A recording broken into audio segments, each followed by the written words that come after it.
What is up, guys, and welcome back to the channel. Guys, we're back with my guy Ryan Shirley. This time we're checking out top 20 places to visit in Greece.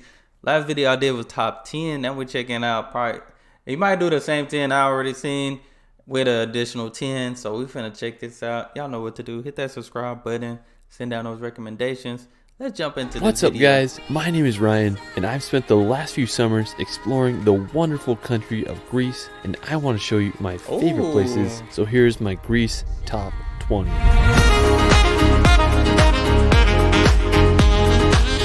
Greece has to be one of my all-time favorite countries. It's home to the world's most beautiful beaches, the clearest water you've ever seen, and fascinating history. With Greece now open to tourism, it may be one of the best places to travel this year. Let's start this video off at one of my favorite places in the world, Zakynthos. Now, it's one of the most stunning locations I've ever been to. The most famous place in Zakynthos is Shipwreck Beach. Back in the 1980s, a cargo ship from Turkey was carrying illegal contraband, and the Greece Navy crashed them into this cove. Over the years, the sand has built up around the ship, and it's created one of the most visually stunning locations in the world. The beach is only accessible by boat, so when I was there, I went on a boat tour for about $20 and headed to the beach. I was just baffled by the size of the cliff walls. I've never seen anything like it. After checking out the beach, I decided to get a view from the cliffs above. The view on top is just as good, if not better, and there's just no other place like it in the world.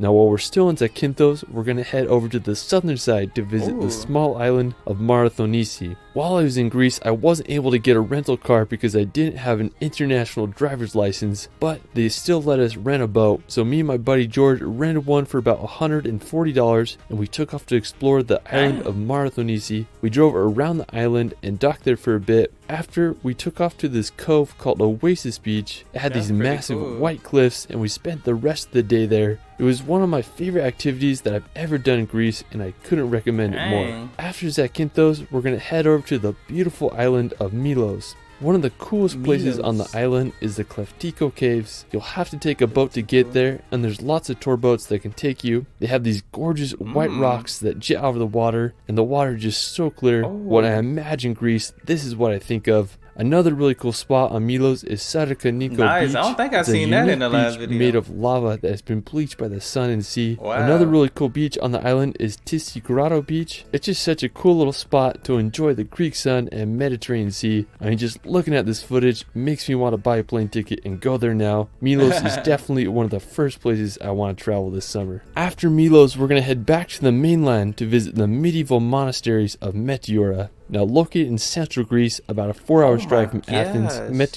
Hey, this is like I like he showed some new beaches this time. Okay, I thought it was gonna be like the old one. He showed all those videos and stuff, but he's showing some new stuff. Meteora. Now, located in central Greece, about a 4-hour drive from Athens, Meteora is home to 6 monasteries built upon nearly inaccessible rock pillars. During the 14th century, monks were facing attacks from Turkish raiders, so they needed a place where they could worship in safety. They decided to start building the monasteries upon the rocks. These places of worship were perfect for the monks because the only way to reach them was by climbing long ladders. The monasteries became a place of refuge, and over 20 monasteries were built during the 14th century. I was lucky enough to go here a few years ago. When I got there, I was just amazed by the architecture of these monasteries. They are perched perfectly on the cliff edge, and you wonder how people could have built these in the medieval times. Monks and nuns currently live in the 6 surviving monasteries.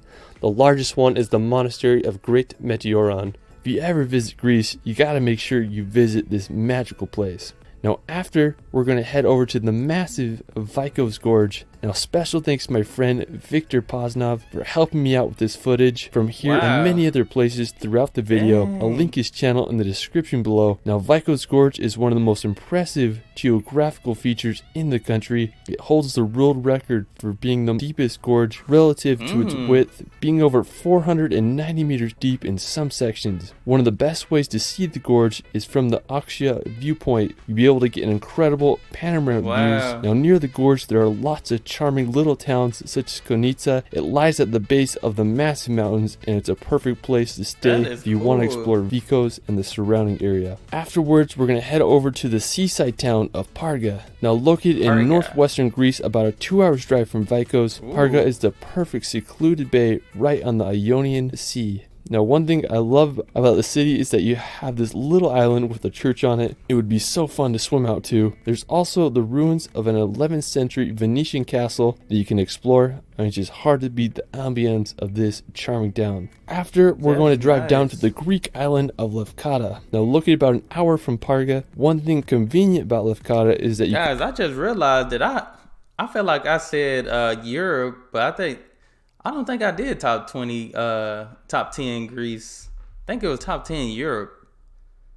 So somebody recommended me this one then. I don't think I did Greece. That's why I was new. Now, located about an hour from Parga, one thing convenient about Lefkada is that you can drive here since it's connected to the mainland by a causeway. The landscape reminds me a lot of Zakynthos, with white cliffs and green vegetation contrasted with the Cerulean Sea. Now, one beautiful beach on the island is Porto Katsiki. It's located more towards the end of the island, and it's surrounded by steep cliffs. I mean, it just looks so incredible. Now, at the very tip of the island is Cape Lefkada. It's a zigzag shaped cape with a scenic lighthouse overlooking the Ionian Sea. I mean, just hard to beat the views of this Greek island. Now, afterwards, we're going to head to the island that's right below Lefkada called Kefalonia. Now, one place that Kefalonia is famous for is Myrto Beach. It's a massive 1.5 mile long stretch of white sand that has been voted Greece's best beach many times. Another popular place in Kefalonia is the Melisani Cave. It's this beautiful underground lake with crystal clear water that you can take a boat on. Now, after Kefalonia, we're going to visit the city of Athens. It's the capital and largest city in Greece, and it's one of the world's oldest cities. I have to say that Athens is one of my favorite cities in all of Europe. It's just such a wild place with so much history. Now, one of my favorite places in Athens is the Acropolis. It costs about 20 euros to get in, so it's a little expensive, but it's totally worth it. From the Acropolis, you're able to get incredible panoramic view of all of Athens. There's just an endless sea of white buildings with mountains. Look at that view. That view is stunning. Panoramic view of all of Athens. There's just look at that. That's amazing. An endless sea of white buildings with mountains in the background. If you do go to Greece, I definitely recommend exploring Athens for at least a day or two. It's just such a unique place. After Athens, we're going to head up to the city of Thessaloniki. Now, located in northern Greece, about a 6-hour drive from Athens, Thessaloniki is the country's second largest city with a population around 1 million. It was founded all the way back in 315 BC, and it grew to become the second largest and wealthiest city of the Byzantine Empire. Now, one of my favorite features of the city is the White Tower. It was built around the 15th century, and it was a notorious prison. Today, it stands as a testament to Thessaloniki's historical past. After Thessaloniki, we're going to make the 1-hour drive to Mount Olympus, or otherwise known as the mythical mountain of the gods. Now, this may be one of the most epic locations in all of Greece. At 9,570 feet high, it is the highest mountain in the country. Now, according to Greek mythology, this is where Zeus and other Greek gods resided. To hike Mount Olympus, it takes about 2 to 3 days to hike, and it's recommended that you have a guide because it can be quite dangerous and confusing at times. Now, the area around Mount Olympus is just as stunning. At the base of the mountain, there's this town called Litokoro, and right next to the town is this stunning gorge with towering cliff walls and green vegetation that leads up to Mount Olympus. I mean, just such an incredible area. Now, another beautiful mountain in Greece is Mount... Man, this is the stuff you see in movies. Definitely screensaver worthy type thing. I mean, just such an incredible area. Now, another beautiful mountain in Greece is Mount Giona. Now, this is a scenic mountain located in central Greece, about a 3-hour drive from Athens. It has an elevation of 8,235 feet, making it the 5th highest mountain in the country. I just love the green grass that contrasts the rocky peaks. I mean, it's a great place to camp, and maybe you'll run into some wild horses. I mean, just such a gorgeous place. I hope you can check out.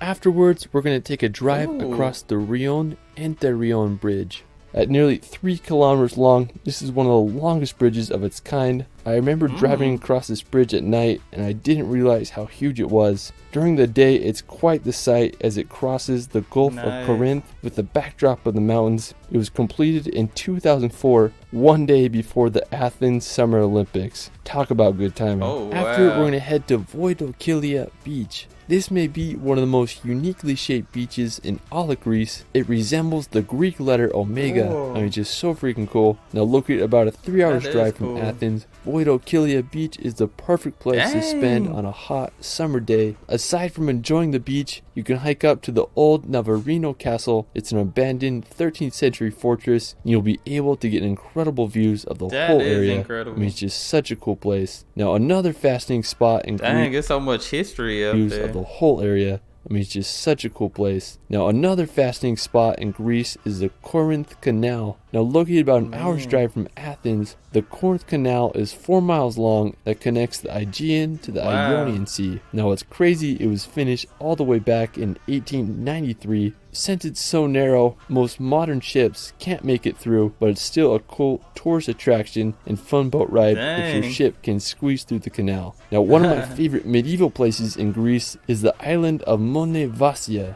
Now, located about a 4-hour drive from Athens, Monevasia is this little island with an impressive medieval fortress. It was founded all the way back in the 6th century, and during the Middle Ages, it grew to become an important maritime trade center. Today, it's a charming village, still surrounded by its medieval walls. It makes you wonder what it must have been like to live there during medieval times. Now, another Greek medieval place is the island of Rhodes. Now, special thanks to my friend All Day Drone for helping me out with footage. He has some of the best content on Rhodes, and I'll link his channel in the description below. Now, Rhodes is an island full of intriguing history. Now, one of my favorite places in Rhodes is its old town. During the 14th century, the Knights of Hospitaller occupied Rhodes and converted a former Byzantine fortress into the palace of the Grand Master. It's one of the few examples of Gothic architecture in all of Greece, which is such an impressive medieval building. Afterwards, we're going to visit the island of Crete. Now, Crete is by far the largest island in Greece and the 5th largest in the Mediterranean. From 2700 BC, Crete was the center of Europe's first advanced civilization, the Minoans, which is pretty fascinating. Today, it's a thriving island with so much to do. One of the most popular beaches on Crete is Peloponnese Beach. It's a uniquely shaped beach with crystal clear water. You can walk. Man, that looked like one of the obstacle courses I did on Mario Kart. When I used to play Mario Kart, that's when I seen something like this. It was like an obstacle course. Shaped beach with crystal clear water. You can walk across the sandbar and go explore the island. I mean, just such a cool place. Now, another popular Greek island is Mykonos. Known for its vibrant nightlife and white buildings, Mykonos is nicknamed the Island of Wind, and there's some really cool windmills you can check out. It's just such a fun place. Now, for our final destination, we're going to the iconic island of Santorini. This may be Greece's most popular destination. I went here a few summers ago, and it lived up to its hype. One of the most famous places on Santorini is Aia. When you think of Greece, this is it. White houses, blue roofs, and an insane backdrop. I went there early in the morning and had the most incredible sunrise ever. Another town on Santorini is Thera. It's this little town that's built on the rim of a volcano. A really cool beach on the island is Red Beach. It's famous for its maroon colored sand and red cliffs that make you feel like you're on Mars. Well, that is it for my Greece top 20. I love this country so much. I hope you can visit soon. Let me know where your favorite place is in Greece in the comments below. I started a new channel where I post hour-long relaxation films with calming music. I made a film of Greece that covers all the places from this video and more. I'll link it at the end of the video and in the description below. Also, check out my buddy Victor Posnov's channel so we can get him to 1,000 subscribers. You can find me on TikTok and Instagram at shirley.films. It's Ryan, and we will see you. Man, Ryan, this is some amazing content, man. That is different. Oh, I gotta check out France next, but Greece, definitely a lot of history, man. A lot of houses just look like they on mountains and hills and stuff like that. That's pretty cool. The water, man. That water I know it's not, but it looks so drinkable. Man, it's crazy when the water look tasty, you know, but Guys, that's all I have for this video. Glad I got to see this one. Thank you for recommending it. Somebody sent this video through my Google form, so you can also send down your recommendations through that as well. But that's all I have. I appreciate you guys. Hey, y'all be blessed, be the best, and be you. I'm out.